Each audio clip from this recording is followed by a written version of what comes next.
ഇവിടെ വന്നിരുന്നിട്ട് ഇപ്പൊ 1 മണിക്കൂറാണ്. ഇവനല്ലേടാ പറഞ്ഞ ഇവിടെ വന്നിരുന്ന കണ്ടന്റ് കിട്ടും, അത് കിട്ടും. ഇവിടെ എന്തൊരു കണ്ടന്റ് കിട്ടും? അണ്ണാ ഇവിടെ വന്നിരുന്നാ ചിന്തിച്ചാലല്ലേ കണ്ടന്റ് കിട്ടൂ. നമ്മളെന്തെങ്കിലും ചിന്തയില് എങ്കിപ്പോഴാണ് കണ്ടന്റ് വരും. നമ്മൾ എത്ര നേരം കൊണ്ട് ചിന്തിക്കുന്നുണ്ട്. ഇവിടെ കുറേ ആൾക്കാർ അങ്ങോട്ടും ഇങ്ങോട്ടും പോണതല്ലാതെ സത്യം കണ്ണിനൊരു കുളിർമ ഉണ്ടെന്നുള്ളതല്ലാതെ വേറെ ഒരു കാര്യവുമില്ല. നിങ്ങളൊരു കാര്യം ചെയ്യും, നിങ്ങളിവിടെ ഇരുന്ന് കണ്ടന്റ് ചിന്തിക്കും. ഞാൻ പോയി ചായ കുടിച്ചിട്ട് വരാം. നമ്മളവിടെ തെണ്ടായിരുത്തിയിട്ട് പോയിരിക്കുക. ഇപ്പൊ അതുപോലെ ആയിപ്പോട്ടാ. സത്യം ഒരു കർച്ചീഫും കൂടെ കിട്ടിയിരുന്നെങ്കിൽ ഇവിടെ വിരിച്ചിട്ട് ഇവിടെ ഇരിക്കുകയായിരുന്നു.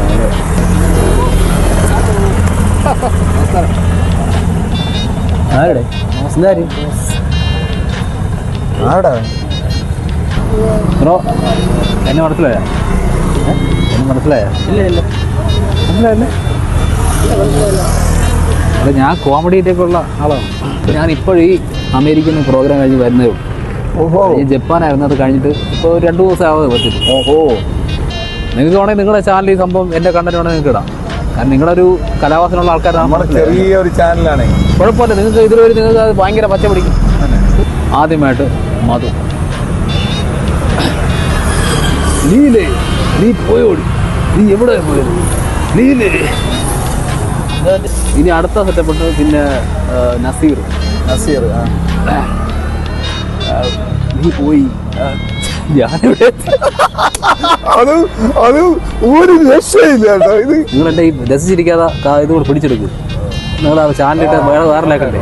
ചാനൽ ഇന്ന് തന്നെ പൂട്ടണം. പൂട്ടണമെന്നല്ല, പൂട്ട് തുറക്കണം. ഇത് അവർക്ക് யாருக்கிட்ட போய் பேசுங்களா, நீங்க கொஞ்சம் வரீங்களா, ஏ பிரியா யாருக்கிட்டாவது പോക. വർഷങ്ങളായിട്ട് ഇത് എവിടെ അവതരിപ്പിച്ചാലും സത്യം കയ്യടി ഇഷ്ടം പോലെ കിട്ടുന്ന സാധനം. ഇതാണ് ഏറ്റവും സൂപ്പർ ആയിട്ടാണ്. പറഞ്ഞട്ടെ, ഓർമ്മയുണ്ടോ ഈ മുഖം? ഓർമ്മ കാണില്ലെന്ന് എനിക്ക് അറിയാം. ഇവിടെ ഒരു നോക്കും തോന്നിക്കുന്നടാ.